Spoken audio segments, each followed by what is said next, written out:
Chers amis internautes, bonjour. Nous voici à nouveau pour cette deuxième journée du Forum international sur la cybersécurité à Lille. Alors c'est un petit peu plus calme que ce que vous avez pu entendre si vous avez regardé les vidéos enregistrées hier et notamment hier après-midi parce qu'il y a une grosse affluence et un grand intérêt sur le sujet. Il faut savoir qu'il est à peine 9 h du matin, les visiteurs arrivent progressivement et nous accueillons pour ce rendez-vous matinal Renaud Bidou.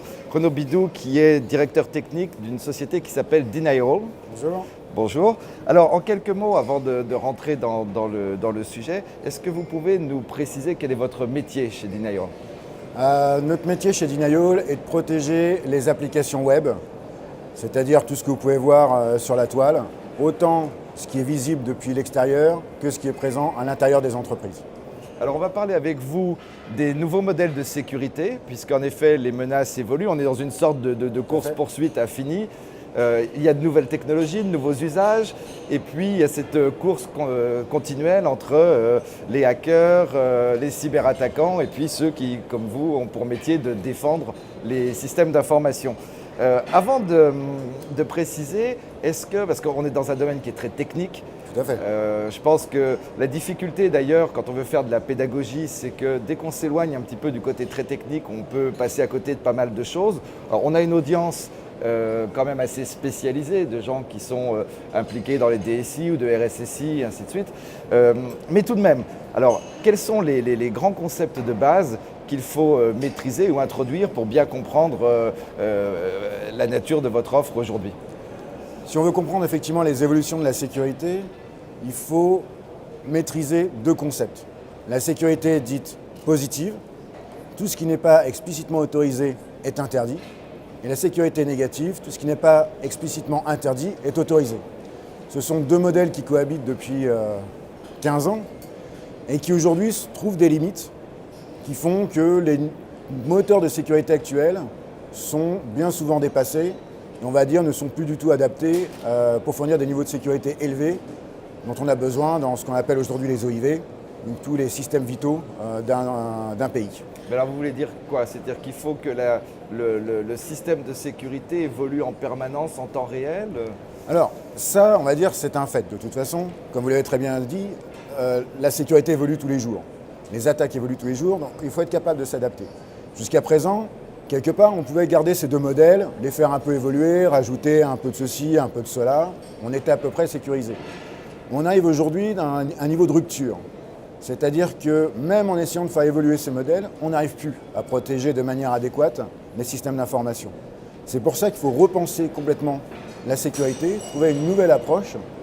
Et c'est le principe de notre offre aujourd'hui et de notre R&D. Et ça ne devrait pas être limité à Denial, certes, grande entreprise française mondialement connue, mais devrait être appliqué par tous les mécanismes de sécurité que l'on trouve aujourd'hui sur le marché. Alors le métier d'un éditeur de solutions de sécurité, c'est un peu de faire peur. Vous y réussissez très bien d'ailleurs, là, parce que si je comprends bien, on a des systèmes qui sont trop figés, qui ne répondent plus à ces nouvelles menaces. Alors, quelles sont les évolutions? Là, on vient de parler du besoin au niveau des systèmes de sécurité. Quelles sont ces évolutions de menaces et comment on va pouvoir s'y adapter?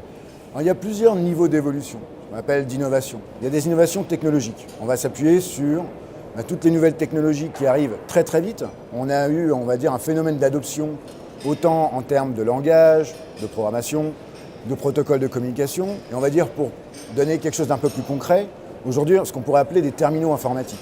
Donc, on connaissait les PC, il y a eu les portables.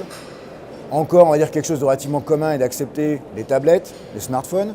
Mais maintenant, vous avez les voitures, vous avez les frigos. On vient de parler d'un pantalon connecté pour les gens qui font du jogging. Donc en fait, on a une surface d'attaque qui devient considérable et de moins en moins maîtrisée. Vous voulez dire que le jogger qui utilise un système connecté avec son iPhone pour mesurer son rythme cardiaque, ses calories dépensées et autres, peut être la cible aussi d'une attaque? Tout à fait, et c'est la cible idéale. Vous pensez bien qu'un pantalon connecté n'a pas forcément focalisé énormément de R&D sur la sécurité du pantalon. Donc bon, maintenant hacker un pantalon, ça permet de faire des blagues rigolotes. Ça peut surtout être utilisé comme un système de relais pour lancer des attaques. Donc il y a des tas d'idées qui arrivent soudainement. Moi, je me mets avec mon GSM au milieu du Luxembourg un dimanche matin. Je suis sûr que j'ai un millier de relais là, qui peuvent relayer mes attaques sans même le savoir. Et pour moi, c'est complètement anonyme. Et j'ai un effet de levier d'un seul coup et aller trouver maintenant qui était le propriétaire du pantalon. Alors, d'un autre côté, on peut se placer j'allais dire faire l'avocat du diable en disant, puisque les cyberattaquants gagnent toujours, à quoi bon se protéger? Alors, c'est tout à fait exact. Après, le but du jeu, c'est pas non plus que tout le monde vous passe dessus tous les jours. On va essayer d'augmenter le niveau de sécurité, ce qui fait que, on va dire, l'investissement pour un attaquant va s'accroître. Il va dire à la fin, ça vaut plus le coup. Il va soit passer à une autre cible, soit abandonner, trouver un vrai métier. On n'a pas 100% de sécurité. Si ça existait, moi j'aurais plus de métier, voilà, le problème est réglé. Donc, d'abord, ça serait pas drôle.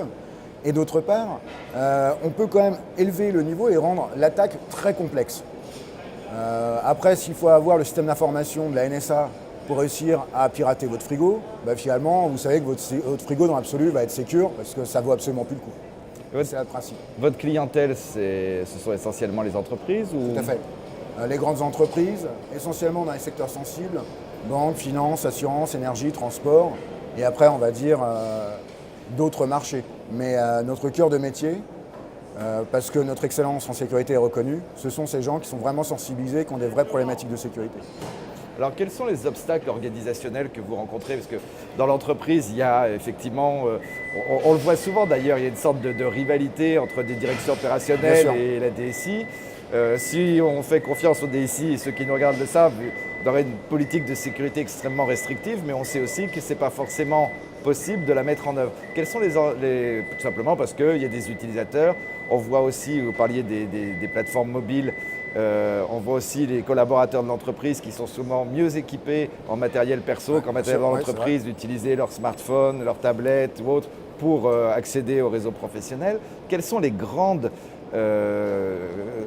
obstacles organisationnels que vous rencontrez et comment vous pouvez accompagner les DSI pour y faire face? On ne va pas dire qu'on rencontre vraiment d'obstacles organisationnels. Chaque entreprise a une organisation différente, plus ou moins efficace. Après, on va dire, le problème n'est pas vraiment là. Le vrai problème, c'est plutôt la résistance au changement et parfois le fait qu'on va trouver certains interlocuteurs qui refusent l'innovation, qui vont dire, de toute façon, je ne veux pas de smartphone dans l'entreprise. On va dire, c'est un vœu pieux, mais on sait très bien que de toute façon, le progrès avance, on va se faire rattraper. Donc le vrai problème, c'est de refuser ces innovations. Par conséquent, de toute façon, elles vont s'imposer. Et on va être obligé de les adopter avec du retard, avec un manque de maîtrise technologique parce qu'on n'a pas voulu s'y investir, on n'a pas voulu voir les avantages que ça pouvait même procurer à l'entreprise. On parle par exemple du cloud. Le cloud, ça peut être quelque chose d'absolument formidable pour une entreprise. Gain de temps, gain d'argent, moins d'immobilisation, conversion du CAPEX en OPEX, enfin des tas de choses, autant d'un point de vue financier, organisationnel et production, qui sont très efficaces. Donc le cloud doit arriver. Et dire non, je ne veux pas de cloud chez moi, c'est une erreur. Et c'est, on va dire, le plus gros problème que nous rencontrons, c'est vraiment cette résistance au changement et ce refus de voir l'innovation qui arrive et de toute façon va s'imposer. Donc plutôt que de prendre, on va dire, le virage et de se dire ça va arriver, étudions, regardons exactement quelles sont les problématiques et essayons de trouver des solutions appropriées, on a un refus, finalement l'innovation arrive et en 5 minutes, on est en mode catastrophe pour essayer de protéger tout ça et là, c'est le drame. Quelle est l'idée dominante dans votre écosystème par rapport à ces nouvelles menaces? Il n'y a pas vraiment d'idée dominante. Le tout, c'est, vous le disiez tout à l'heure, vous dites notre métier, c'est de faire peur. Non, c'est pas vrai. Notre métier, c'est d'être en avance. On ne peut pas être en avance sur les attaquants, quoique dans certains cas, on y arrive quand même, mais il faut vraiment coller au plus près. Donc, être conscient des nouvelles menaces qui arrivent, être capable de développer les solutions adéquates et après, de les promouvoir. Cet effort pédagogique qui est bien souvent considéré comme on essaye de faire peur. Non, on vous explique ce qui arrive. Donc c'est plutôt, on va dire, ce suivi permanent et cet effort pédagogique qui ne doit pas paraître trop dramatique. Parce que sinon, de toute façon, c'est le syndrome de Cassandre. Ah mon Dieu, ça va arriver, puis ça n'arrive pas, donc finalement, vous m'avez raconté n'importe quoi. Finalement, ça va arriver, mais plus tard. Et cette capacité à faire vraiment comprendre les nouvelles menaces, les nouveaux risques, ces capacités de contournement des systèmes de sécurité qui sont là depuis 10 ans. On se dit, il n'y a pas de problème, depuis 10 ans, j'ai pas eu de problème. Oui, mais les nouvelles solutions d'attaque arrivent. Et vos systèmes de sécurité sont obsolètes et on va y passer comme ça les doigts dans le nez. Alors très concrètement, parce que vous avez une audience de spécialistes, pour passer à l'action, mettre en place des nouveaux modèles de sécurité adaptés à la menace actuelle et aux évolutions à venir, qu'est-ce que vous préconisez très concrètement? Alors très concrètement, on va dire on a complètement changé le paradigme. On a vu le modèle de sécurité positif et négatif, qui sont des modèles relativement binaires et qui se basent sur le fait qu'on essaye d'analyser le contenu. Par exemple, je prends une requête vers mon site web, je regarde à l'intérieur, ah, ça ressemble à une attaque, je bloque.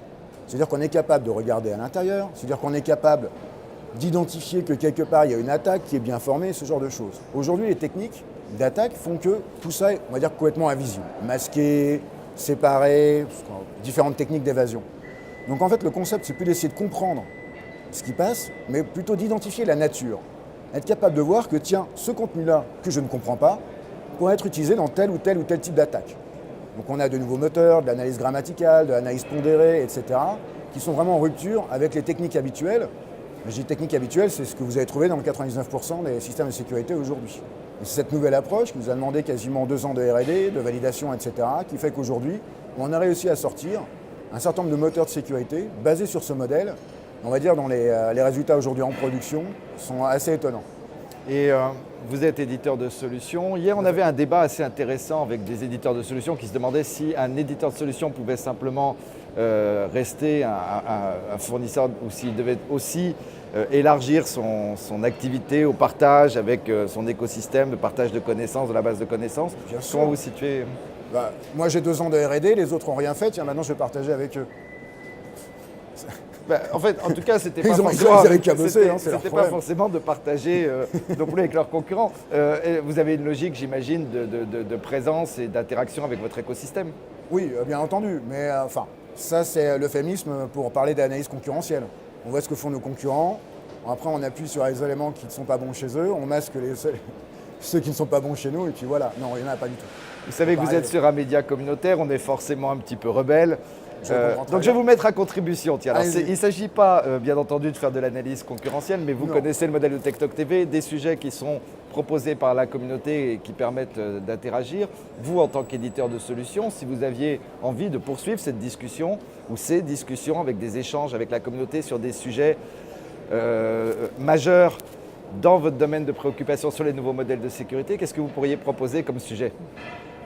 Alors, le sujet serait très simple. En gros, c'est toujours le principe, en sécurité ou en hacking, c'est pas la solution qui compte, c'est le chemin. Vous donnerez les indications. Vous en regardez tel type d'attaque, tel type d'attaque, tel type d'attaque, contourne les modèles de sécurité actuels. Avec telle approche, on va être capable. Maintenant, à vous de travailler et de trouver la solution. Je ne peux pas donner mon code. Il ne faut pas rêver. En revanche, donner la théorie, ça, il n'y a pas de souci. Ce sera avec plaisir. J'espère que nous aurons l'occasion de vous recevoir à nouveau sur le plateau de TechTalk TV pour aborder ces questions-là plus précisément et avec surtout beaucoup plus de temps. Avec plaisir. Renaud Bidou, merci beaucoup. C'est moi. Bon salon. Merci beaucoup. Et puis à bientôt. À bientôt.